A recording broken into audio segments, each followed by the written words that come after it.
मुस्लिम नेता को मोदी शाह ने सौंप दी पार्टी की कमान। विपक्षी नेताओं में मची भगदड़। मुस्लिम भी बोले मोदी है तो मुमकिन है। बीजेपी बनी मुस्लिमों की पार्टी। 2024 से पहले पीएम मोदी का सबसे बड़ा दांव। पाकिस्तान में भी लगने लगे मोदी मोदी के नारे। मुस्लिम बोले आ गया भगवान, मोदी 2024 में लाएंगे तूफान। कौन है तारिक मंसूर, जिनका नाम सुनकर कोमा में चला गया विपक्ष। मोदी से नफरत करने वाले अगर इस रिपोर्ट को देख रहे हैं तो अभी छोड़कर चले जाएं, क्योंकि आगे जो हम आपको बताने जा रहे हैं उसे वो बर्दाश्त नहीं कर पाएंगे। 2024 लोकसभा चुनाव जीतने के लिए पूरा विपक्ष एक हो गया है। मोदी को हराने के लिए ही 18 जुलाई को नया गठबंधन इंडिया बनाया गया, लेकिन सिर्फ 10 दिन के अंदर ही पीएम मोदी ने इतना बड़ा दांव चल दिया है कि पूरा विपक्ष मोदी के मास्टर स्ट्रोक से हिल गया है। 2024 के चुनाव में विपक्ष का पूरा सुपड़ा साफ हो सकता है, क्योंकि मोदी शाह ने बीजेपी की कमान अब एक मुस्लिम नेता को ही सौंप दी है। अभी तक माना जाता था कि बीजेपी हिंदुत्व को बढ़ावा देती है, मोदी को मुस्लिमों का दुश्मन बताया जाता था। इसी हफ्ते ओवैसी ने आरोप लगाया था कि मोदी सरकार मुस्लिमों को बड़े पदों पर नहीं रखती है, लेकिन अब मोदी ने बड़े पदों की तो बात छोड़िए, अपनी पार्टी की कमान ही मुस्लिम के हाथों में सौंप दी है।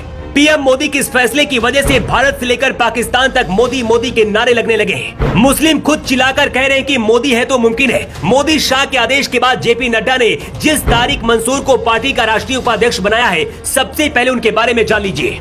इसके बाद आपको ये भी बताएंगे कि अगले 1 महीने के अंदर यूपी से लेकर पूरे देश में मोदी शाह का प्लान क्या है। 27 जून को पीएम मोदी ने मध्य प्रदेश से पसमानदा मुस्लिमों की बदहाली का जिक्र किया था। मोदी ने तब कहा था कि वोट बैंक की राजनीति ने पसमानदा मुस्लिमों की जिंदगी को बर्बाद कर दिया है। उसी दिन पता चल गया था कि पीएम मोदी अब मुस्लिमों को लेकर कोई बहुत बड़ा दांव चलने वाले हैं। और अब तारिक मंसूर, जो कि खुद पसमानदा मुस्लिम है, उन्हें पार्टी में देश का राष्ट्रीय उपाध्यक्ष बीजेपी ने घोषित कर दिया है।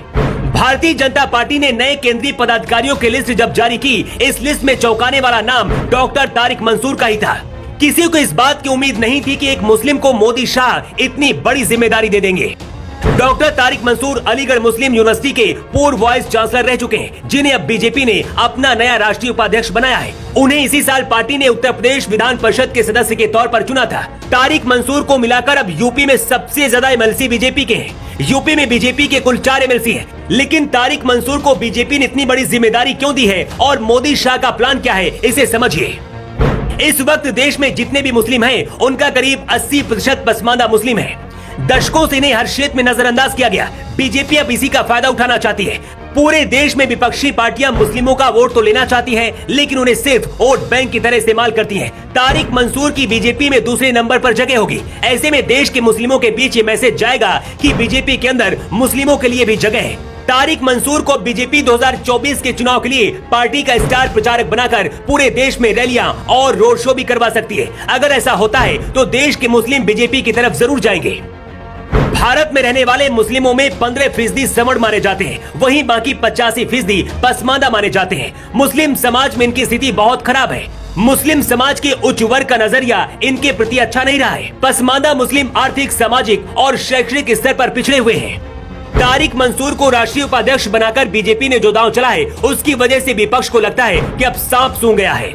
लोकसभा चुनाव के लिए सिर्फ 8 महीने बचे हैं। ऐसे में पीएम मोदी का ये सबसे बड़ा मास्टर स्ट्रोक माना जा रहा है। वैसे तो अभी ये शुरुआत है। विरोधियों की नींद उड़ाने के लिए मोदी आगे और भी कई बड़े धमाके करने वाले हैं।